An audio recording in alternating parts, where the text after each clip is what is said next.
Ironically enough, to start off the last episode, Liu Chong declared war against us. To start off this episode, he's desperately trying to make peace with us, and he's going to give us a really nice deal for it. 1900 gold, 559 per turn for 10 turns, which is going to be like almost 6k, and an exceptional item, and with just a bit of coercion, he will take this deal. And the very next turn after making peace, Liu Chong got assassinated by Yuan Shu. Well, RIP Liu Chong, all he had left was a small city of Chen anyways, and originally the goal of this episode was to march on Liu Chong's territory, but he's really far away. As you can see on the map, we are the green, and we'd rather just conjoin our territories together. Starting over here to the northeast. In the last episode, Liu Bei did take Liao Zi's toolmaker, and I was thinking about attacking him, but he's really friendly to us. Him and Kong Rong are the only two factions that are friendly to us, and so I think it's better to keep them as allies. Chen Su, however, does not like us, and he doesn't really have any allies. And to start this episode off, can we attack Yuzu's iron mine and Yubing small city in the same turn? In order to do this, we're gonna have to bring Dong Zhuo close to the iron mine. We'll bring Zhu Rong over here as well, and we'll attack the iron mine with Guo Si. Well, that's after we declared a feud with Chen Su, and by the way, that didn't really have any negative diplomatic repercussions, I don't think. Or maybe it does. It gives us a -2 personal feud with our friends for Liu Bei, which is not a big deal. -2 is a very negligible amount of diplomacy. But yeah, Guo Si is gonna march on Yuzu's iron mine, and we have 1400, they have 2600. They nearly outnumber us 2-1. However, it says we have stronger forces, and advisors do predict we win. To start this battle, we're lobbing trebuchet shots at them, and we ended up setting their oil on fire. I guess the AI is able to deploy oil, assuming they do have the tech for it. And a bunch of their units are walking over the oil, and it's burning them alive. We used the rest of our trebuchet ammo to knock down these two towers, and we got this one as well. We weren't even aiming for it. We were just aiming for their units, and I think we actually took out 2 retinues of units with just our trebuchet shots. And oh, they're firing bolt artillery at us. Okay, we gotta do this fast. We're gonna move in Zhang Liao's archers and use fire arrows on this tower, and then these archers are gonna just shoot at their archers, I guess. This tower is burning, and so we can back off with our archers. And since they have bolt artillery,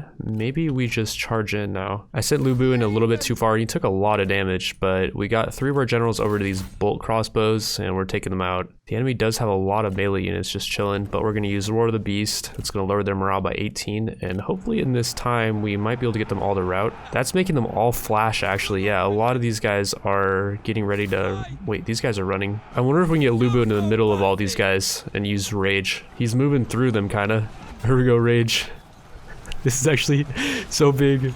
I think he kind of hit it off to the side, but I think he still hit a lot of them. A lot of these guys are flashing now. I don't know how many units he killed with that Rage. I think he killed a lot. The main thing is I'm pretty sure he's dismounted right now. Yeah, he's dismounted because I sent him in too far earlier. Yeah, a lot of these guys are all running now, actually. Alrighty, well, shortly after that, the rest of them ran, and we did end up losing 450. That was kind of rough to attack into, mainly just because they had a lot of pretty strong units. Like the multiple bolt crossbows took out 211 of our units, most of them being cavalry, and I guess a good amount of archers too. With that, we can march Zhurong over towards Yubing, and we should be able to attack their city in the same turn. Advisors predicted a decisive victory, and so I think we're just going to delegate this to save time. We only ended up losing 127 units, so we could have done that better, but we're going to replenish at the end of the turn anyways.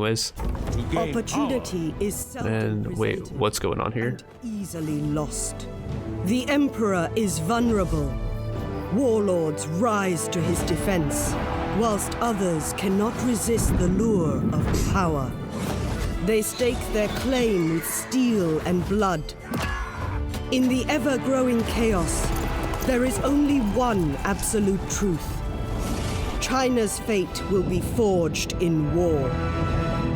Our power increases Grand Master. If you guys aren't familiar with the rank up system, basically everything you own gives you prestige, and like the higher quality stuff you own, like if you own a large regional city, for example, that's going to give you way more prestige than like if you own a town. We just got the rank up to Grand Master. This rank up gives us the ability to hire a Grand Tutor, which gives us 50% more character XP faction wide and 50% more trade influence, meaning we get better deals from trading with people. And like, for example, doing a trade agreement with Liu Bei gives us around 750 per turn, so that trade influence is kind of a big deal. As far as a Grand Director, I don't know if I want to do this because it only gives us more food from farming and fishing, which we don't need more food. We currently have a huge food surplus, and the food trading system in this game is so terrible that I just don't want to deal with more food. Although putting someone in that position will unlock an extra quest. So the question is that quest worth it for an extra 250 per turn? I guess we'll just find out. We put in Jing Wing as our Grand Director, and if it doesn't end up being worth it, we can always just execute him or send him away because we don't really care about him too much. match. He's just the guy I hired to do assignments. Every 5 turns we can get quests from these guys, and the quest he gave us was support from artisans, which lowers construction time faction-wide, gives us 15% more income from industry faction-wide, and 5 more satisfaction for sentinels faction-wide for 5 turns. I guess it's not bad. And to complete the quest, we literally just have to move someone into UB ping, which I'm pretty sure we've already done. Like, we have 2 people here. The quest should get done next turn. After taking out Yuzu's iron mine and the small city of UB ping, we could attack Yuzu, which currently belongs to Yuan Shu. However, Yuan Shu is fairly strong, and I don't think we want to piss him off right now. If we did attack him, he'd probably send an army to retaliate, and he's really far away, so it's not like we can expand into his territory right now anyways. We declared war on this girl, however, Zhuo 11, who does own another horse pasture. I didn't even know there was 4 horse pastures on the map. If we take this out and upgrade it fully, that will lower the cost of our cavalry by another 20%, and that's going to give us a huge boost to income. It's a relatively mid-tier horse pasture. I'm guessing tier 3, and they only have 872 units, so we're just going to delegate. And yeah, holy cow, we're now gaining 2k per turn. We were, I think, losing a little bit of money per turn, and yeah, it was a tier 3 horse pasture. We're going to upgrade that baby to a tier 4. After taking out the horse pasture, we're going to move on to the bandits, Zhang Yan and Junjiang. What does suck is we have trade agreements with them, and if we do declare war on them, we're going to become untrustworthy because of the fact that we're declaring war on someone we have a trade agreement with, and other factions are not going to like us as much, but most of the other factions hate us anyways, so we're not going to worry about it too much. We got, I think, 1, 2, 3 armies over here, and then Dong Zhuo is going to come in from behind and attack the city. We have around 1700. The enemy is 1960, but advisors do predict a decisive victory, and I really want to delegate this. Delegating it only makes us lose 300. I think I'm just going to take that because it's going to save a lot of time, and I would like to get this episode out today, actually. Daily episodes are the dream, and we captured Gongzu Zian, who does have a retinue of 5 units. Let's execute this guy. He won't join us. It's better just to take him off the field and have to deal with him later. We took the horse pasture, Dai's small city, and we went over to Yanmen and delegated it because they only had, well, they had 1700 units, but we had 3 armies and we were able to take them out pretty easily. We ended up upgrading the horse pasture to tier 4, and now we can recruit units pretty much for free. It's only going to cost us 20 a pop for these mounted sabers and only 31 per turn. And we're just using these crappy ones for now because they're getting the job done, and pretty soon we'll have the tech for better ones. We'll also give Jia Zhu some medium bow cavalry, and those are only costing us 28. In Dong Zhuo's army, since Lu Bu and Dong Zhuo both have a lot of instinct, and that lowers the recruitment cost, Zunyu can hire medium bow cavalry for free. They just cost 35 per turn. Also, since Lu Bu is now level 7, we can upgrade his cataphracts to heavy cataphracts for free because of the fact that there's no recruitment cost. And what does suck is that they're going to lose all their XP. Like, these regular cataphracts are level 9, and they actually have better stats than the heavy ones. Also, we're going to do the same with Dong Zhuo, and we're going to give him a bunch of heavy cataphracts because he's level 6 now. Wow, the AI got us good there. They set up an ambush, and we were marching this direction. It's funny because I set up an ambush for this girl. I wasn't sure where she was, and though I think we could win this, I don't really care that much, mainly because it's only a 7% chance to capture Kong Yu and a 11% chance to capture Z Yang Yang. So we're just going to delegate this. Hopefully we don't have our generals get captured,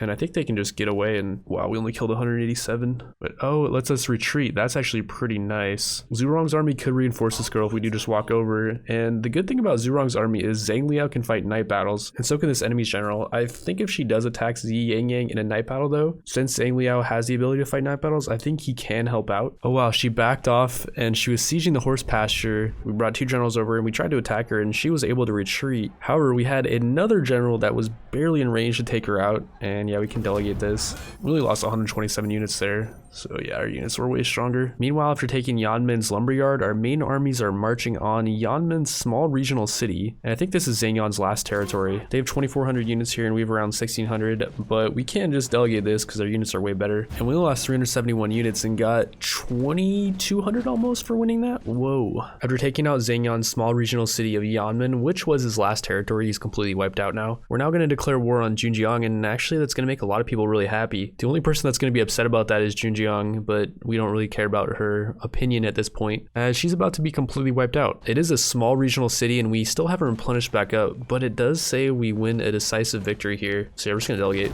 We lost 300, we got 1,600 for winning, and we captured 3 dudes. Li Chao will not join us, we'll execute him. Yin Li will not join us, we'll execute him as well. Gangji, however, got smart, and he will join us. A few turns back, we declared war on Zhu Zhuanjin to steal her horse pasture, and now she really wants to make peace with us, and is actually really friendly with us, even though we're still at war with her. She likes the fact that we've been trespassing on lands of her enemies, and we've been committing war atrocities against her enemies, and I'm guessing Junjiang and Zhang Yan were her enemy. She really wants that for 23 points. She'll also do a trade agreement agreement, which is going to give us 4 points, and she'll also give us Zhu Yu in marriage. And for some reason, this arranged marriage is actually giving us points in the trade. Like, she really doesn't like this guy and just wants to give him away apparently, and is going to be happy that we take him from her. Not sure why that is, but we'll take him. And she's also going to give us an item and 716 per turn for 10 turns. So that's like 7k. A reasonable offer. A reasonable offer.